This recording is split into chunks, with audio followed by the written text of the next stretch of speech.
Baik, kita lanjut dengan perkalian divide and conquer tadi. Kali ini kita punya satu metode. Dia adalah pengembangan dari perkalian menggunakan divide and conquer.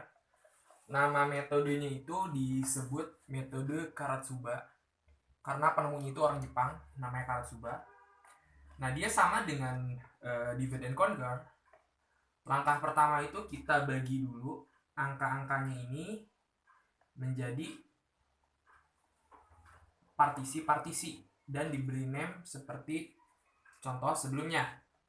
Misal di sini kita beri nama W, X, Y, dan Z seperti sebelumnya. Nah, namun tambahannya pada si Karatsuba ini, dia si W, Y, X, dan Z-nya ini dia dibikin rumus-rumus baru. Jadi misalnya di sini diganti dengan W itu diganti dengan P, Q itu diganti dengan XZ, atau XZ itu diganti dengan Q, lalu WZ plus WY itu diganti dengan R, X plus Y, dan Y plus Z juga diganti dengan R. Mohon maaf, di sini WZ ditambah WY-nya diganti dengan R PQ ya, R PQ. Nah, rumusnya itu seperti berikut. Oke, langsung saja ya. Jadi persamaan Karatsuba yang tadi kita pelajari itu kan seperti ini ya. 10 pangkat 6 WY ditambahkan 10 pangkat 3 WZ WY ditambah dengan WZ.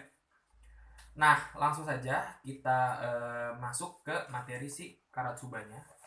Jadi langkah pertama di materi Karatsuba ini, si WY, WZ, WY, XZ-nya ini kita ubah dulu ke dalam bentuk PQR seperti tadi ya. Di sini misalnya saya tulis lagi 10 pangkat 6. Kita lihat di sini WY. WY-nya itu masuk kemana? WY itu ada di sini ternyata ya. WY itu adalah P. 10 pangkat 6 P. Ditambah 10 pangkat 3 WZ plus WY. Ternyata WZ plus WY itu dia adalah R min P min Q. Kita tuliskan di sini R min P min Q.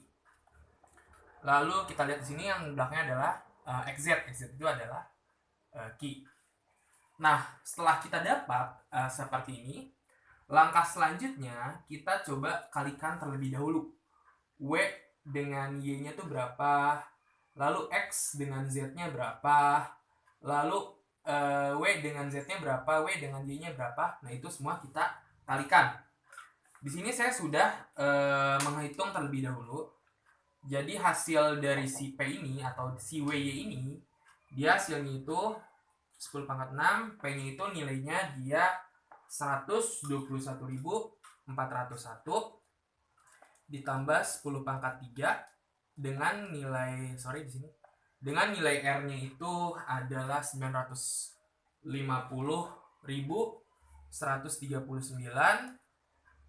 Lalu dia dikurang ya dengan P-nya itu dia 121,401 sama dengan yang di depan ini. Lalu dikurang lagi dengan Q. Nilai Q-nya itu dia adalah 298.224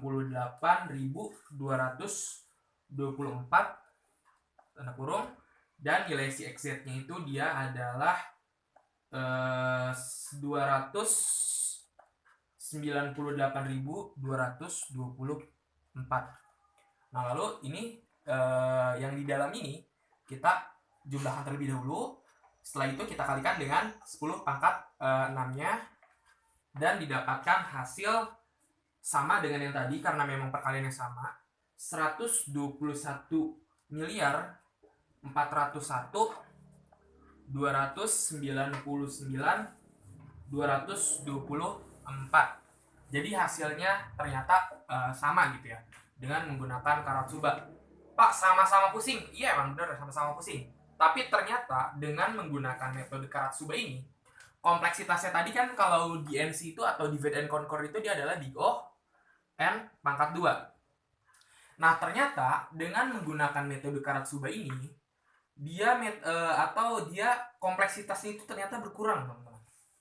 Tadinya kompleksitasnya itu adalah N pangkat 2, maka sekarang kompleksitasnya itu adalah N pangkat 1,5. 585. Nggak beda jauh sih dengan pangkat 2. Dengan 2 nggak beda jauh. Tapi komanya ini dia sangat berarti sekali dalam analisis algoritma ini. Misal n itu n 1 miliar. Bayangkan perbedaan 1 miliar pangkat 2 dengan 1 miliar pangkat 1,5. Kalau enggak, teman-teman coba deh n-nya diubah aja jadi 3. N pangkat 3 pangkat 2 itu kan dia 9 ya. N misalnya kita asumsikan n itu 3. Misalnya di sini ada 3 digit ya. N pangkat 3 itu 3 pangkat 2 itu berapa? 9 ya. N pangkat 2 itu misalnya n-nya 3, 3 pangkat 2 itu sama dengan 9. Nah, gimana kalau misalnya sekarang n 1585, kita anggap 1,5 aja deh gitu, 1,5. 3 pangkat 1,5. 3 pangkat 1,5 itu ternyata dia hasilnya 6 ya. Jauh banget kan?